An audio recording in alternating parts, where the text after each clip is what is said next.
बोल की. मग अशी त्या माणसाला उधार का नाही दिलं? माझ्या उधारीचं काय झालं माहितीये का, माणसं उधार नेतात आणि विसरून जातात. आता मगाच्या माणसाला उधार दिलं असतं हा.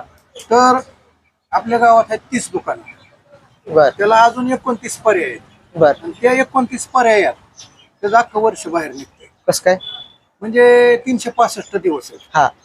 दर 12 दिवसाला 15 दिवसाला जर एका दुकानदाराला त्यांनी बुडवलं, बर. त्याचे पैसे नाही दिले तर त्याचं 1 वर्ष बाहेर निघतंय.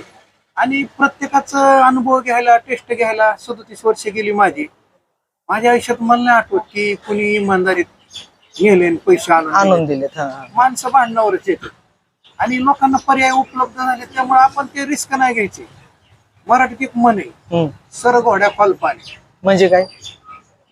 घोड्याच्या गुडघ्याच्या पुढे जर पाणी गेलं बर तर घोडं मागं घ्यायचं, रिस्क घ्यायची नाही. बर. ही आपली धंद्यातली स्ट्रॅटेजी. उधारी लय बुडली असेल बा मामा.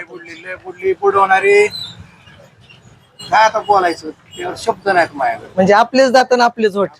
काय नाही, कोण रुपया देत नाही, काय नाही. मनात पण आणायचं नाही की माझी मी आता उधार दिलेलं उधारी परत मिळेल, दिवस राहिले. बरोबर.